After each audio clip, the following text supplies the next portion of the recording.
వర్ణుడు పగబట్టాడా అన్నట్లుగా వర్షాలు దంచుకొడుతున్నాయి. ముఖ్యంగా జమ్మూ కాశ్మీర్లో వరదలతో నదులు పోటెత్తుతున్నాయి.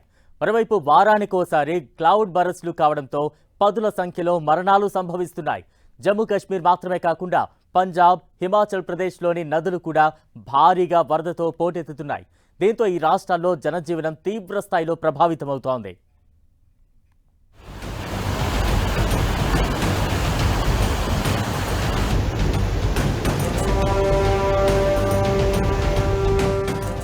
జమ్మూ కశ్మీర్ను భారీ వర్షాలు అతలాకుతలం చేస్తున్నాయి. క్లౌడ్ బరస్టులు ఏకధాటిగా కురుస్తున్న వర్షాలతో పలు చోట్ల కొండ చర్యలు విరిగిపడ్డాయి. దీంతో పలు మార్గాల్లో వాహనాల రాకపోకలు నిలిచిపోయాయి. అలాగే కీలక మౌలిక సదుపాయాలు తీవ్రంగా దెబ్బతిన్నాయి.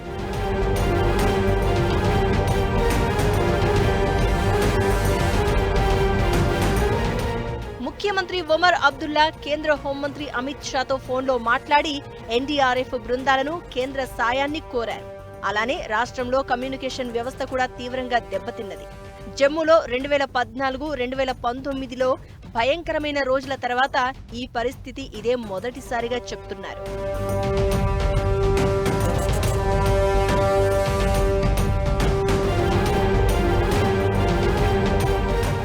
జమ్మూలో తావి నది వరద స్థాయి తగ్గినా కానీ చీనాబ్ నది ప్రమాద స్థాయిలో ప్రవహిస్తోంది. అలానే కాత్రాలోని అర్ధకుమారి సమీపంలో మాతా వైష్ణోదేవి యాత్ర మార్గంలో కొండ చర్యలు విరిగి పడడం, అకస్మాత్తుగా చోటు చేసుకున్న వరదలతో 30 మంది మరణించగా 23 మంది గాయపడ్డారు. ప్రస్తుతం అక్కడ ఎన్డీఆర్ఎఫ్, ఎస్డీఆర్ఎఫ్, ఆర్మీ, ఇతర రెస్క్యూ బృందాలు సహాయక చర్యలు కొనసాగిస్తున్నాయి. భారీ వర్షాల దృష్ట్యా ప్రభుత్వం హెచ్చరికలు జారీ చేసింది.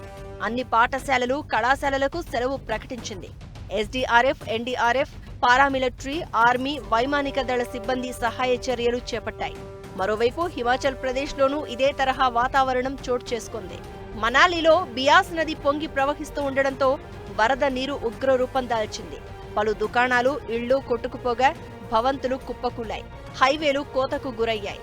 పలు నివాస ప్రాంతాలు వరద నీటిలో చిక్కుకున్నాయి.